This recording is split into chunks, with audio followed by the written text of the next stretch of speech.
சொல்றது உண்மைதான. இந்த டிப்பரால் அடிச்சது பாத்தீங்கன்னா அங்க ஒரு சில அந்த சிஸ்டங்கள்ல கொஞ்சம் சேஞ்ச் பண்றோம்னு என்னன்னா, உங்களுக்கு தெரியும் அந்த இப்போ இந்த வெளிநாட்டுல வந்து சின்ன பிள்ளைகளை கொண்டு போறேன்டா அதுக்குரிய பாதுகாப்போட அவை அங்க வந்து பெரியாக்களுக்கு தான் ஹெல்மெட்டுக்கு போலீஸ் பிடிச்சு ஃபைனும் லஞ்சமும் வாங்கினோம். இப்ப சின்ன பிள்ளைகளை கை குழந்தைய கையில கொண்டு போயினோம்.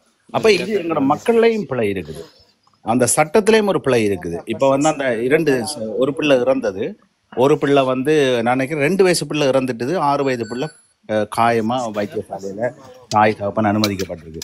இப்ப இதுகளை மாத்தணும். மற்ற பாத்தீங்கன்னா கிவ்வேன்ற சிஸ்டமே ஃபாலோ பண்றது இல்லை, சரி அநேகமா இல்லை, அவங்க தண்டுபாடுல வருவாங்க உள்ளுக்கு ஆஃப் ரோட்ல இருந்து. அப்ப இதுகளெல்லாம் மாற்றி அமைக்கணும். இப்படி நான் உங்களோட தளத்தை கேட்டுக்கொண்டிருக்கிறேன் அடிக்கடி. மகிழ்ச்சி. நான் நல்ல கருத்து வந்து பங்கு பெற்றேன் சுரேஷ். நன்றி. முல்லைத்தீவுல எந்த பாதின்னு சொல்லுவீங்களோ? நான் முல்லைத்தீவு நகர பகுதி தான் படித்தது, வித்தியாசம் படித்தேன். நன்றி. சரி சரி, ஓகே, நன்றி அண்ணா, நன்றி. வாங்க ஓம் சுரேஷ். ஓகேண்ணா, நன்றி அண்ணா. இந்த சந்திரனா கதைங்க சந்திரனா உங்களை 3-4 நேரம் ஏத்தியாச்சு, 4 கிட்ட ஏத்தியாச்சு. ஓ பேசுங்க சந்திரனா, மீட் பண்ணிடுங்க. சந்திரன் கதைங்க. நீங்க நிறைய ரெக்யூஸ் கொடுக்குறீங்க, எடுத்தா கதைக்கிறீங்கல்ல. 3 தடவை 4ஆம் தரமா வெக்கப்படுற வளர்க்குறாக்கி விடுங்க, வெக்க முடிய வரட்டும். இல்ல அவரு நேற்று கதைச்சவர், நேற்று வந்து கதைச்சவர். சந்திரனா ஒரு சந்திரனா. ஓய் வணக்கம் வணக்கம். கதைங்க உங்களை இதோட 4ஆம் தரம் உங்களை ஏத்துறோம். கதைங்க. இல்ல என்ன கொஞ்சம் வேலையானண்டனால எடுக்கலாம போயிட்டுது. வணக்கம் மன்னன். அப்படி வணக்கம் ரகுராமண்ணன். வணக்கம். என்ன 2 நாளைக்கு பிறகு வணக்கம். என்னென்னு சொன்ன இன்றைக்கு அந்த டாக்டர் கழிச்ச விஷயங்கள் வந்து என்னடா, முதல்ல நான் வேலை செஞ்சேன் நான் அந்த என்ஜிஓட. அப்போ அதில் வந்து அந்த டாக்டர் கேட்ட கேள்விகள் வந்து தெரியும் தானே, இந்த ப்ரொபோசல் அது சம்மந்தமாக கேட்ட எல்லாம் உண்மையாக கவர்மெண்ட்ல இருக்கிறாங்களுக்கு உண்மையாக அதெல்லாம் தெரியாது எனக்கு தெரிஞ்சு. சும்மா படிச்சுட்டு வந்திருக்கிறாங்களே தவிர உதவி எல்லாம் தெரியாது. டாக்டர் வந்து ஒரு மல்டிபிள் டேலண்டான ஒரு ஆள். அதான் உண்மை. வெள்ள காய்ச்சினாங்க என்னென்ன ஒரு மாதத்துக்குள்ள இவ்வளவு தூரத்துக்கு நான் உண்மையா விளங்கப்படுத்தினேன். எல்லாரையும் கேட்டுப்பேன், விளங்கப்படுத்தினான் வந்து அந்த டாக்டர் மருத்துவம் சாதாரணம் இல்ல அந்த படிப்பு. ஒரு மாதத்துக்குள்ள இவ்வளவு அரசியல் தெளிவுன்னு சொன்னா நினைச்சு பாக்கல. அது என்ன எங்க இருந்து இல்ல. இப்ப நான் வந்து என்ஜிஓல வேலை செய்தேன், ஒக்ஸாம் தெரியும். ஒக்ஸாம்ல வேலை செய்தேன். அதுல வந்து ப்ரொபோசல் எல்லாம் எழுதி இருக்கிறேன். இப்ப டாக்டர் சொல்லிக்க எனக்கு அந்த ஐடியா வரும். அப்ப எனக்கு என்ன இந்த உங்களோட தளங்கள் வந்து நல்லபடியா தான் நான் உங்களோட தளத்தை போய் பார்த்து கொண்டிருக்கிறேன். வேற தளத்துக்கு நான் போறதும் இல்லை. ராமன் சொன்னார் வேற தளத்துல போய் கதைங்க இதெல்லாம் கேட்டுக்கொண்டுதான் இருந்தேன். முக்கியமா வேண்டாம்னா முக்கியமா இதுக்குள்ள வார ஆக்கள் வந்து இன்னொரு இடத்துல இருக்கேக்க வந்து அதன் தோற்றப்பாடு வந்து வேறையா மாறி போகுது. அதுக்காண்டிதான் நாங்கள் அப்படி ஒரு இது இருக்கிறோம். அது சரி. என்ன ரகுராமன் சொன்னது வந்து 100% உண்மை. என்னடா எல்லாரும் போய் இதுல காய்ச்சி போட்டு நாங்க அதுக்குள்ள போய் காய்ச்சி மாறி இதெல்லாம் தேவையில்லாத ஒரு எங்கேயோ இடத்துல கூட மன ஆறுதலா கொண்டு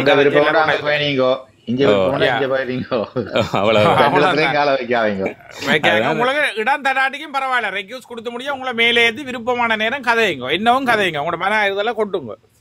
சுரேஷன் நான் இந்த நம்பர் போட்டு விட்டுனா எனக்கு ஒரு அடிங்க. மற்றது அதை விட ஐயோ சாரி நான் பார்த்து விட உங்களுக்கு அனுப்பி விட்டு நான் திருப்பி தம்பி இருக்கா வந்து பாருங்க உங்களுக்கு இதுக்கு பதிஞ்சிட்டேன். எனக்கும் போட்டு விட்டீங்க. எனக்கு வீடியோ ஒன்று போட்டு விட்டேன். இந்த டாக்டர் காய்ச்சி அந்த ப்ரொபோசல் சம்பந்தமான இதை மட்டும் உங்களுக்கு போட்டு விட்டேன். இது முடிய நான் அடிப்பேன். என்ன ஒவ்வொரு தரம் இதன்றதாமே எல்லாருமே ஒவ்வொரு முறைப்பாடுகள் வாடுறது அப்ப கதைக்கிறது. அப்ப நான் அவையில எல்லாருக்குமே நான் அன்பாடுத்து பதில் சொல்லணும் இல்லோ. அப்ப நான் அடுத்து கதைத்து கொண்டு இருக்கிறபடியே சில நேரங்களில் டைம் வழியில படுத்துடுறது. நாளையில இருந்து எனக்கு கதைக்கிறதுக்கு நேரம் பெறும். என்னடா நான் இந்த கஸ்டமர் எல்லாம் வந்து விட்ட கடையில மனசுக்கு வந்து கம்ப்ளைண்ட் வந்து இந்த காசு பண்ணி இரவுல வந்து ஊண்டு கதை பக்கத்து ரோட் எல்லாம் தங்களுக்கு கேட்குறாட்டு. இப்ப முடிவு மாத்தியாச்சு என்னன்னு சொன்னா, நான் காலம் 7:30 கடை துறந்து 7 மணிக்கு துறந்து இரவு பொழுதோட 6 மணி வரையும் செய்கிறேன். அவன் 5 மணித்தியாலம் செய்தா போதுமாண்டு. அப்ப அவ்வளவுக்கு தள்ளப்பட்டிருக்கிறார் 5 மணி. அப்ப அவ 6 மணி வரை வேணா, நீ 6 மணில இருந்து நான் அங்கெல்லாம் கதைக்க போறேன். அப்ப யோசிச்சு பாருங்க, நாங்கள் ஒரு டாக்டர் வளர்ச்சிக்காண்டி எங்களோட தமிழ் தேசியத்துக்காண்டி எங்களை எல்லாம் அர்ப்பணிச்சு எங்களோட சந்தோஷங்கள் அதுகள் எல்லாத்தையும் போட்டு செய்து கொண்டிருக்கிறோம். உதாரணத்துக்கு வந்து கதைக்கலாம். கதைக்கலாம் ஓரளவு. இல்ல இப்ப இந்த தளத்துல இருக்கிறாங்களே சொல்றேன், நாங்களே ப்ரப்போசல் எழுதினான் ஊர்ல. ப்ரப்போசல் எழுதி பிளானிங் 10 வருஷ இதுகள் எல்லாம் வந்து நாங்கள் செய்தனாங்க. இப்ப டாக்டர் அதை கேட்க எனக்கா அந்த மனசுக்குள்ள வேற என்னடா இப்படி ஒரு கவர்மெண்ட்ல இப்படி இருக்கிறாங்களோ செய்யாம இருக்கிறாங்களோ போல நாடும். தம்பி உங்களோட உதவிகள் எல்லாம் தேவை தம்பி. என்னன்னு சொன்னா இப்ப எங்களுக்கு இந்த ஜாப்கள் டாக்டர் வந்து உருவாக்குவார். அப்ப நீங்கள் எல்லாம் அவரோட சேர்ந்து நின்று செயல்படுத்தணும். அந்த இப்படியான அறிவான ஆக்கள் தான் அவருக்கு தேவை. காலப்போக்கலையா நானும் ஒரு எம்பிஏ முடிச்சேன். நான் எம்பிஏ முடிச்ச ஸ்டூடெண்ட் தான் நானும். அப்பா நீங்க கட்டாயம் தேவை. நான் உங்களை டாக்டரோட இணைச்சிருவேன் சொன்னா எங்களுக்கு டாக்டர் கட்சியை வந்து நாங்க உருவாக்க வந்து ஃபோன் பண்ணிக்க கட்டாயம் வந்து சிறந்த ஆளுமை மிக்கல அந்த உதாரணத்துக்கு எங்கிட்ட கொள்கைகள் அதுகள் இதெல்லாம் பற்றி செய்யக்கூடிய ஆக்கள் இப்படியெல்லாம் இந்த அறிவுள்ள ஆக்களுக்கு அதுகளும் ஓடும். நானும் பேங்க்ல வேலை செஞ்சு விட வந்தேன். நான் ரீஜனல் மேனேஜரா இதை செஞ்சு விட வந்தது. வந்துட்டு இருக்கிறீங்க பிரான்ஸ்ல. உங்களுக்கு பக்கத்துல நீங்க வந்தீங்கன்னா ஒரு நடைங்க சந்திக்கலாம், சந்திச்சு டீ குடிக்கலாம். வாரம் 19-20 வாரம் இருக்கும். பிரான்ஸுக்கு அலுவல் ஒன்று இருக்கு. அப்படி ஜெர்மனியும் போட்டு வருவாங்க. வந்து உங்களுக்கு இங்க ஏதாவது செய்யணும் அலுவலன்னு சொன்னா அடிச்சீங்கன்னா உங்களுக்கு பிரச்சனை இல்லை. செய்ய என்ன தம்பி செய்ய போற ஒன்றுமே இல்லை. எங்களுக்கு டாக்டருக்கான ஆதரவை நீங்கள் சந்தோஷமா எங்களுக்கு தந்து கொண்டிருக்கணும். அப்பப்ப வந்து நீங்கள் வந்து கதைக்கணும். அவருக்கு ஏதாவது வந்து நாட்டிலே வந்து தேவை என்றாலும் நானும் கூட தலை மாட்டேன் தான். நீங்க இப்ப ஒரு 2 கிழமைக்கு முதல் மெசேஜ் போட்டேன். நீங்க எப்படி டாக்டருக்கு ஆதரவான ஆக்கள் எல்லாம் வாங்கோ எங்கட தளத்துக்குன்னு சொல்லி. அப்ப நான் மெசேஜ் வேற யோசிச்சேன், என்னடா புதுசா ஒரு ஆள் வேற இதுன்னா இன்னொரு தலைமண்டி இருந்தது அவங்க சும்மா கத்தி கொண்டிப்பாங்களா. அப்ப நான் யாருன்னு சொல்ல விரும்பல. அப்ப நான் அது பார்த்து போட்டு அப்படியே கடந்து போயிடுறது. இந்த தெரிந்தானே கரப்பாம்பூச்சியை கண்டா நாங்கள் ஒதுங்கி போற மாதிரி நாங்கள் அதை அடிக்க தேவை. அது பாவம் தானே.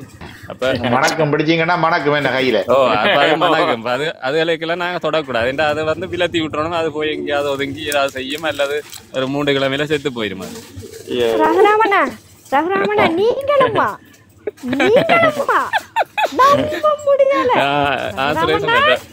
இது உங்களுக்கு நான் ஒன்று சொல்றேன். இந்த தளத்துல இருக்கிற எல்லாருக்கும் ஒரு ப்ரொபோசல் சம்பந்தமா இல்லாட்டி உங்களுக்கு பேங்க் அலுவல்ல பேங்க்ல போய் கிரெடிட் எடுக்கிறது அப்படி பேங்க் சம்பந்தமா ஏதாவது டீட்டெயில் தேவை இலங்கையில விஞ்சை இல்லை இலங்கையில அப்படி ஏதாவது உங்களுக்கு ஐடியா ஊர்ல இருக்கிறாங்களே ஏதாவது அலுவல் பேங்க்ல போய் கிரெடிட் ஒன்று எடுக்கணும் எங்களுக்கு பிரச்சனையா இருக்கு எங்களுக்கு ஐடியா தேவைன்னு சொன்னா நான் வேலை செய்த அனுபவத்தை வச்சுக்கொண்டு உங்களுக்கு ஐடியா சொல்லலாம். இந்த தளத்துக்கு வராது தேவையாண்டா. ஒரு ப்ரொபோசல் ஒன்று எழுத போறாங்க. இதுக்கு ஏதாவது ஹெல்ப் தேவை உதவி செய்யணும் அண்டு எங்கடா எனக்கு தெரிஞ்ச வகையில ஹெல்ப் பண்ணுவேன். இப்போ சொன்ன மாதிரி இன்றைக்கு அபிவிருத்தி சபை கூட்டத்துல வந்து டாக்டர் அர்ச்சனா வந்து வெறு பௌவியமா வந்து அதை வந்து அரசு அதிகாரிகளுக்கு வந்து விளங்கப்படுத்துறேன். ஆனால் இந்த யாழ்ப்பாணத்தில் நடந்ததுல கொஞ்சம் அவர் ஹாஷா சொன்ன மாதிரி ஒரு பெண்ணொண்டு கதைக்கவர். இன்றைக்கு டாக்டர் அர்ச்சனா மாத்திரம் இல்லை எல்லாருமே வந்து அதாவது வந்து அரசு அதிகாரிகள் தங்கள் வேலையை செய்யவில்லை. அதாவது நீங்க சொன்ன மாதிரி ப்ரப்போசல் எனி ப்ராஜெக்ட் அதாவது இந்த வருஷத்துக்குரிய 25வது ஆண்டுக்குரிய ப்ராஜெக்ட் வந்து எழுதிட்டீங்களா அல்லது 5 வருஷத்துக்குரிய பிளான்ஸ் என்ன இருக்குது அதிகாரி மட்டத்துல வச்சிருக்க ஒரு வினைத்திறன் மிக்க ஒரு அரசாங்கமா வர வேணும்னு சொன்னால் நீங்கள் தான் மாற வேணும்ன்றதை இன்றைக்கு அமைச்சர் சந்திரசேகரம் கூட அதை வலுவாக சொல்லியிருந்தார். ஏனென்று சொன்னால் அதை வந்து டாக்டர் அர்ச்சனா சொல்லியிருந்த அப்படி உங்களுக்கு ஒரு ப்ராஜெக்ட் மேனேஜ்மெண்ட் படிச்சாக்கள் இல்லை என்று சொன்னா ஒரு 5 ஹையர் பண்ணுங்க. 5 பேர் உங்களுக்கு விலங்கையில ஏன் ப்ராஜெக்ட் மேனேஜ்மெண்ட் வந்து அந்த ப்ராஜெக்ட் ப்ரொபோசல் வந்து கவர்மெண்ட் ஆஃபீஸ்ல இருக்கிறாக்கள் அதை மெயின்டைன் பண்ற இல்லையா களவெடுக்கலாது. ஒரு பிளானிங்கை கொடுத்து கொண்டு போனா களவெடுக்கல. பிளானிங் இப்போ இந்த வருஷம் பிளானிங் 31ஆம் தேதிக்குள்ள கொடுக்கணும். அர்ஜுனா டாக்டர் கேட்ட மாதிரி இந்த வருஷத்துக்குரிய சக்சர் அதுக்குரிய பிளானிங் வந்து நாங்கள் கொடுக்கலன்னு சொன்னா பிளானிங்ல எல்லாமே இருக்கும். எப்போ நாங்கள் இதை முடிக்கிறோம் 5 வருஷத்துல இதுக்கு என்ன இம்ப்ளிமெண்ட் வரும் இதுக்கு என்ன லாபம் வரும் இது நட்டமா இந்த பில்டிங் இருக்குமா இல்லையா இதில் எத்தனை பேர் வேலை செய்யலாம் எத்தனை ஸ்டாஃபை போடணும் ஃபியூச்சரில் எத்தனை ஸ்டாஃப் வெளியில் போவாங்க எத்தனை பேரை உள்ளே கொண்டு வரணும் என்ன மெஷின் எந்த மெஷின் பழுதாகும் இதெல்லாம் வந்து பிளானிங்ல இருக்கும். அப்போ பிளானிங் போடாட்டி அவங்க களவெடுக்கலாம் ஈஸியா. அதான் சந்திரன் என்னன்னு சொன்னால் அரசாங்கம் வந்து களவெடுக்கிற அரசாங்கமும் அதோட இருந்தது வந்து அப்ப எப்படி இது வந்து இப்ப நாங்க எதிர்பார்க்கிறது ஒரு அரசாங்கம் ஒரு ஊழலை ஒழிக்கிற அரசாங்கம் ஒன்று வருகிறது என்று சொல்லி வந்திருக்கிறபடியால இன்றைக்கு டாக்டர் ஊழலை ஒழிப்போம் என்றதும் அதுக்காகத்தான் டாக்டர் அர்ச்சனா வந்து முன்னுக்கு போறபடியால இது ஒரு நல்ல ஒரு சாதகமான சூழ்நிலை ஒன்று அங்கே உருவாகும். இப்போ அதுக்கு வந்து நாங்கள் வடக்கு கிழக்குல நிச்சயமா அர்ச்சனாவோட வந்து எல்லாரும் சேர்ந்து இயங்க வேண்டிய நிலை இருக்கு. இன்றைக்கு வந்து எந்த அரசியல் அதிகாரிகள் கூட திருப்பி அர்ச்சனாவோடையோ ஒன்றும் கதைக்கவும் இல்லை, கேட்கவும் இல்லை. அவை ஏற்றுக்கொண்டு நம்ம அந்த தவறுண்டது அர்ச்சனா மாத்திரமில்லை, எல்லாருமே இன்றைக்கு கதைச்ச எம்பி மேரில் அங்கே 6-7 பேர் இருந்தாலும் தனியா ஸ்ரீதரன் தவிர்க்க முடியாமல் கொஞ்சம் வாயில சொன்னார். மற்றது வந்து கஜேந்திரன் விரையிலே அதுக்காண்டி கஜேந்திரகுமார் ஏதாவது சில விஷயங்களை சொல்ல வந்தார். மற்றது இளங்குமாரன் இது மாத்திரம் சொன்னார். அதாவது வந்து இந்த பார் லைசன்ஸ் கொடுக்கப்பட்டது அங்க வந்து ஓகே போதைப்பொருட்கள் அதிகமாக இருக்கிறேன்னு சொல்லி அதை இளங்குமாரன் சொன்னார். வந்து இன்றைக்கு அதிலும் மாற்றம் இருக்கு. இல்லை இவ்வளவு மதுபான சாலைகள் வந்து அதிலும் ஊக்கப்படுத்தப்பட்டிருக்கு. இதை நாங்கள் துப்புரவாக நிறுத்த வேண்டும் என்ற ஒரு வந்து அவர்கள் ஒரு பிரேரணையை கொண்டிருக்கு. நம்ம இந்த 2 கேள்வி உண்டு. சொல்லுங்க. இப்ப போதைப் பொருள் ஒழிக்கணும் என்றால் மதுபான சாலையை கொண்டு வந்தா தான் அது ஒளிவடம்னு சொன்னா நாளைக்கு வீட்டுல குடும்ப பிரச்சனை என்று சொன்னா நாளைக்கு விபச்சார விடுதியும் ஒன்று உருவாக்கி சட்டப்படி இல்லாடா. அதுதான் தவறுன்னு சொல்லி வடிவா விளங்கப்படுத்தின வந்து உதவத்து ஸ்ரீதரனோ முதல் அரசாங்கத்துல வந்து ஸ்ரீதரனை தான் அதுல தாக்கப்பட்டது. ஸ்ரீதரனை வந்து ஊக்கப்படுத்தான் குழந்தைன்னு சொல்லி அங்க நேரடியாவே சொல்லப்பட்டது. ஆனா இப்ப என்னன்னு சொன்னா இப்ப இவங்களுக்கு இன்றைக்கு அர்ச்சனா டாக்டர் சில கேள்விகள் கேட்டவர். நான் நினைக்கிறேன் 3 மணித்தியால நடந்திருந்தா அர்ச்சனா டாக்டர் 2 மணித்தியாலும் டைம் எடுத்தவர். அதுல இன்னொரு விஷயம் சொல்லிட்டு வர டாக்டர் அர்ச்சனா கேட்டார். பிரபாரன் பேரை சொன்னவருக்கு ஞாபகம் இருக்கு உங்களுக்கு தெரியுமோ? எனக்கு அந்த கட்டம் வரையில என்னடா எனக்கு ஒரு பொடியன் உள்ள போய் வீடியோ எடுத்தாங்க, இடையில திரட்டி விட்டாங்க வழியில. ஓகே, என்ன சொன்னார் சொன்னால் அதாவது வந்து ராணுவ அதிகாரிகிட்ட அதாவது வந்து வடக்கு ராணுவ அதிகாரிகிட்ட கேட்கிறார் வந்து நீங்கள் இவ்வளவு 40 ஏக்கர் நிலத்துல பிடிச்சு இப்ப வந்து ஒரு 3 விவசாய கல்லூரிகள் இருந்ததுல ஒரு கல்லூரி இருக்கிற இடத்துல 40 ஏக்கர்ல இருக்கிற இடத்த நீங்கள் அந்த கட்டிடத்தையும் பாவிச்சு கொண்டு நீங்கள் பயிர் செய்து இதை கொண்டு பொதுமக்களுக்கு விற்கிறீங்க. இதே கட்டத்தை பிரபாகரன் வந்து ஒரு தெற்கிலே ஒரு ஒரு இல்லத்துல வந்து செய்தால் நீங்கள் அதை அங்கீகரிப்பீங்களா? கேட்டவர்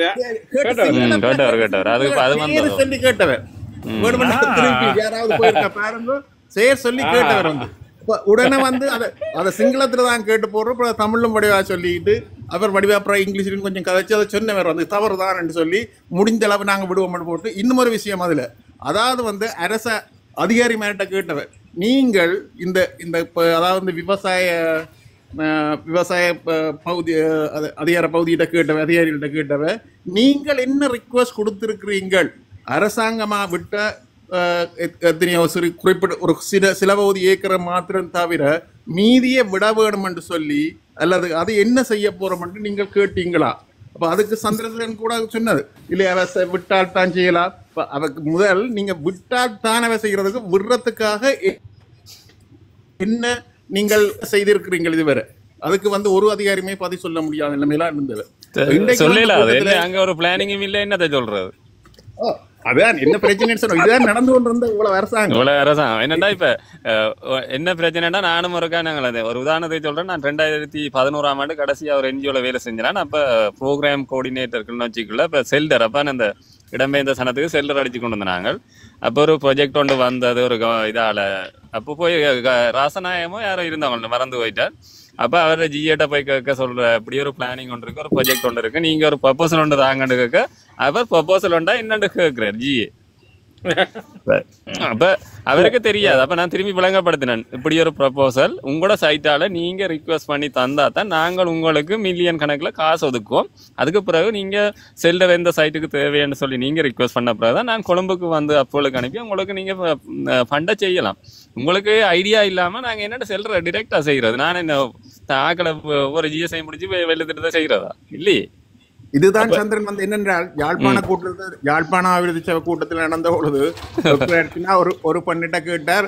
அப்ப நீங்க ப்ராஜெக்ட் மேனேஜ்மெண்ட் படிச்சு இல்லை அவ உடனே சொன்னா தான் பிஹெச்டியே அதுல முடிச்சுட்டு தான் இந்த பதவியில இருக்கிறேன்னு சொல்ல அவைகள் எல்லாம் அரச கொஞ்சம் அது வேற கைதாட்டுச்சுன்னா அந்த பொம்பளை இருக்கிறாரோ அந்த பொம்பளை வந்து முதல் நான் 2011ஆம் ஆண்டு செல்டர் செய்ய முல்லைத்தீவுல பிரதேச செயலகம் இருக்கு தானே, முல்லைத்தீவு பிரதேச செயலகம் முல்லைத்தீவு டவுனுக்கு இருக்கு.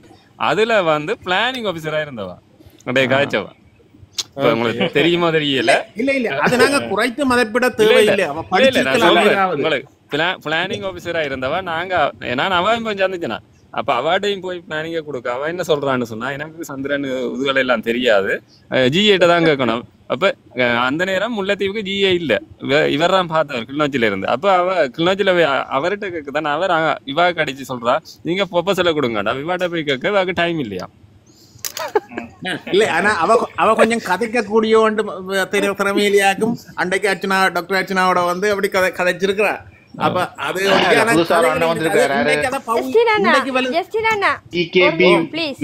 அண்ணா மற்றவங்களையும் கொஞ்சம் நேரத்துக்கு கதைக்க விடுவானா பாருங்க.